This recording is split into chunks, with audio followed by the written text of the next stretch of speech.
Taoiseach, as the pandemic winds down, we hope we can look back at a lot of things. But one of the key shifts in the country was towards working from home, and I think you yourself have acknowledged that it's one of the things that may be most likely to last from this pandemic. One of the key changes is likely to last. But for many in this state, there's a huge obstacle to working from home, and that's either a very poor broadband connection from an existing provider or no availability of broadband.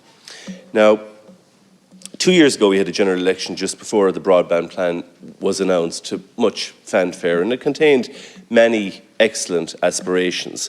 It was cost €3 billion, of which the state was going to contribute 2.6. We were going to see 538,000 homes connected, 90% of them by the end of 2024.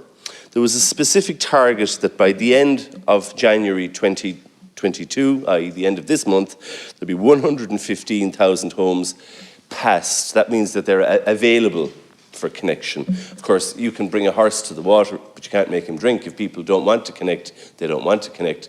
But 115,000 people would be able to connect to broadband. That target was downgraded to 60,000 homes, the Sunday Business Post reported. But by the end of December, only 33,000 homes had been passed. So my question to you, Taoiseach, is where does the broadband plan now lie? Are you confident that it will be done at all? If so, when? How much behind are we? I appreciate that you're going to say we had a pandemic, but much of the work to be done was outdoor work. There was never a better time for digging up roads and working on quiet country areas. And the second and related question is one that I've asked you, I think, repeatedly for the past 12 months, and that is, one of the key commitments in the programme for government is to give additional powers to Comreg to introduce administrative sanctions against companies who are not fulfilling their contracts. So where people already, in name at least, have a broadband connection, but it's not good and they're contacting their provider. Air was terrible for a while. It's something that I've raised. So where now lies that? You specifically told us that you, along with Minister Troy, were drafting a bill, and that was going to contain it, and it was to be brought in, I think, first of all, you said after Christmas last year, then it was after Easter last year. So where is that bill? Because it is one of importance to facilitate people working from home, which has a lot of public health benefits, but also has a lot of benefits to people's lives and to rural communities across this state. Thanks, Deputy. I'll be bringing the competition amendment bill to Cabinet next Tuesday and would expect it to be published later during the week, and that will give the Competition Authority, or rather the National Consumer and Competition Commission, and potentially Comreg as well, additional powers to impose administrative fines, making it easier for them to fine companies that are in breach of rules and competition law, and also will give the agency more powers around interception, surveillance, for example, but particularly surveillance. But that legislation will go to Cabinet on Tuesday and will be published sometime next week. In relation to the National Broadband Plan itself, National Broadband Ireland commenced connections to the new fibre network in January this year. Over 54,000 premises are available for order and pre-order in 21 counties, including Carlow, Clare, Cavan, Cork, Galway, Kerry, Kildare, Kilkenny, Laois, Leitrim, Limerick, Louth, Mayo, Monaghan, Roscommon, Sligo, Tipperary, Waterford and Westmeath, Wexford and Wicklow. Despite the unprecedented challenges presented by the pandemic, NBI is making steady progress on the delivery of high-speed fibre broadband under the National Broadband Plan.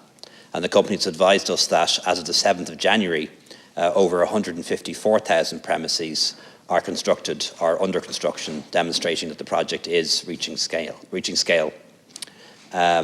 MBI has confirmed that over 5,000 premises have been connected as of the 7th of January, and this figure is increasing week on week. To date, the level of connections are in line with projections, and in some areas are exceeding targets. For example, one area has seen a 25% uptake only after a few months of going live. So it is the case that we are behind schedule, but we can speed things up, and we'll do everything that we can to speed things up, because this is a project that I believe in, a project that the government believes in. This can make a really big difference for rural Ireland, becoming one of the only countries in the world to connect every farm and business to high-speed broadband, thus opening up possibilities for investment, possibilities for home working that don't currently exist at the moment. Taoiseach, I have to say those figures are somewhat at odds with some of the figures being reported, and I would hope that the government is verifying what is being told by the persons behind the National Broadband Plan, the consortium behind it. But even at that, Taoiseach, I suppose my question is, I know of plenty of people, and I appreciate that anecdotal evidence is easy to come by and not very much good to anybody, but who, you know, we were all told that the country would be largely connected by 2024, and people can go online and type in their details and request an update as to when they'll be connected, and they're being told that it's anticipated they'll be connected in 2025 or 2026. My question is it on target? Is it over budget? It was to be 3 billion, now it's 5. We've learned that the person heading it up did so with an equity investment of €116,000. Now, that's a lot of money, but to head up a project of that size, it's a very small personal commitment, and most of this has been funded by very high interest loans. So if it goes belly up in the middle of it, you'll have a lot of secured creditors and a government effectively having to bail it out. Thanks very much, Deputy. The figures I put on the record at all there were provided to me by the Department of Environment, Climate and Communications, and I'm sure they do verify them, but I will check that they do, because it is important that they should do so. I think it's fair to say that we are behind target in terms of the rollout of the National Broadband Plan. We haven't passed as many homes as had been anticipated, but the figures I have here indicates that the numbers connected are actually doing quite well and are largely in line with target, because as you pointed out yourself, you can pass the premises, there's no obligation for them to connect, but estimates were made on how quickly people would connect, and that appears to be happening in line or better than target. But we are behind in terms of the number of premises passed, but we can catch up, and we do intend to catch up. In terms of the project, as far as I understand it, it is on budget, because the way the contract is structured is the company largely gets paid for the work they've done, so they only get the money when a premises is passed. So if they run behind schedule, we pay less, if that makes any sense. Michael McNamara's contribution today, raising some interesting questions on broadband. We all remember the broadband plan announced to massive fanfare before all this pandemic business, €3 billion. But is it fit for purpose, is the question raised by Michael McNamara today? No, and I think the figures he gave today in terms of the massive gap between the announced targets and the reality of the delivery just serve to underline this. This is a project that's been racked with controversy and fiasco from the very start. The Taoiseach did dispute those figures. He said, yeah, we're behind schedule, but we're catching up all the time. Is that not a product of the pandemic? I'll believe it when they catch up, as opposed to when they say they're going to catch up, because we hear this a lot. But again, it's the same thing. It's this as opposed to saying internet provision is a public utility, should be rolled out on a public basis. We should never have privatised Eircom. We could have rolled out broadband across the country,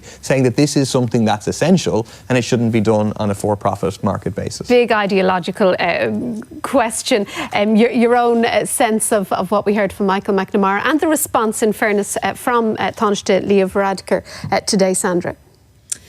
I thought he was very much defending the performance of the contract, but it's been a real blip for the government, and it's really not reaching the targets that have been set out, and everything has been bet on this one provider managing to link up all these hard to reach homes around the country, and businesses, of course, we're hearing about those. He was able to say that he's introducing a new bill which will give the Consumer and Competition Authority and possibly Comreg the right to impose fines, but if it's only going to Cabinet next week, then it's going to take quite a while for that actually to come into operation.